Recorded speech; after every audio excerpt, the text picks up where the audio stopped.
بسم الله الرحمن الرحیم. به نام خداوند بخشاینده و مهربان. امروز میایم اولین درس ما را از برنامه پایتون آغاز میکنیم.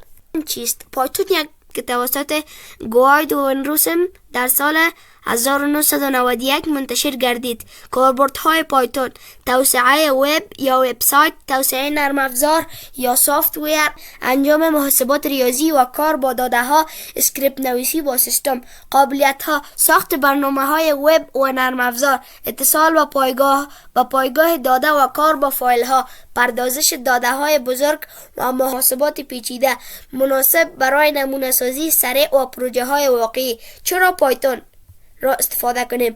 روی سیستم عامل های مختلف می توانیم اجرا کنیم. گرامر یا ساینتکس ساده و قابل فهم دارد. مثل زبان انگلیسی بسیار مشابه بود، کمتر کار بیشتری را انجام می دهد. از روش های رویه‌ای شیگرا و طبیعی پیش‌دوانی می کند. نکات مهم: نسخه مورد استفاده پایتون 3 است و پایتون با فاصله اندنتیشن ساختار کد را مشخص می کند. یک مثال براتون میگم. پرانتیزس. این پرانتیز شما میبینید بسیار یک چیز مهم است که باید استفاده کنیم. اینم دو تا است. اینی داره میبینین کوتیشن است. اینی کامه سپریت میکنه ایچ ورد هر کلمه را. هلو پایتون و کوتیشن باز میاریم و پرانتیز میاریم بسته میکنیم. در این قسمت که رسیدیم حالا میایم پایتون دانلود میکنیم. می نویسیم پایتون ارگانایزیشن. در این قسمت که رسیدیم میایم در منوی دانلود کلیک میکنیم.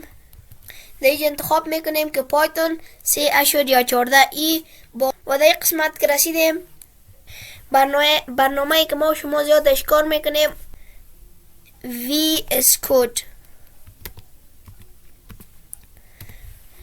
رازی کلیک میکنیم و میگیم دانلود. یا در این قسمت میگیم دانلود ویندوز 10 یا اگر شما مک و لینوکس بوده شما هم میتوانین انتخاب کنین و دانلود کنین.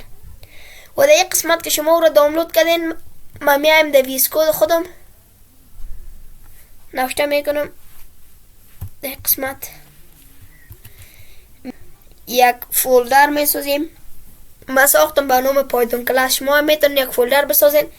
و در این قسمت ما شما دو طریقه داریم برای اینکه رن پایتون فایل کنیم یا دیگه چیز. یا رن پایتون فایل یا از طریق CMD میتوانیم اوتپوت یا نتیجه رو ببینیم.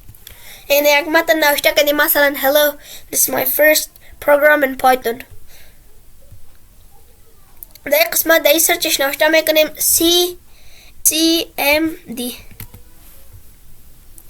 CMD رو برام آواز کرد. در این قسمت نام فایل ما رو میگیم Python first.py. اینجا برمو میکشه اوتپوت نتیجه را که hello this is my first program in Python. در این قسمت ما و شما به هیچ کار نداریم. میایم در اینجا ویس کد خود ما را باز میکنیم. ویس کد که باز کرد برمون نشان میده. برمو میگه hello this is my first program in Python. طریق دیگر که بخوایم این را دانلود کنیم میایم در چهارمیش میایم در این قسمت نوشته میکنیم Python language support. در این قسمت میایم اینجا اگر انستال کنین براتون انستال میشه. دوستان عزیز درس امروز معمق می باشه. اگر یک چیز را یاد گرفتین سابسکرایب فشار بدین. تشکر و لایک کنین که ما بفهمیم کی چیزا یاد گرفت. هر کدام سوال داشتین مثلا میگه در دقیقه 5 ثانیه 13 اگه کدام سوال داشتین در کامنت ها بگوین ما براتون جواب میتونم. تشکر.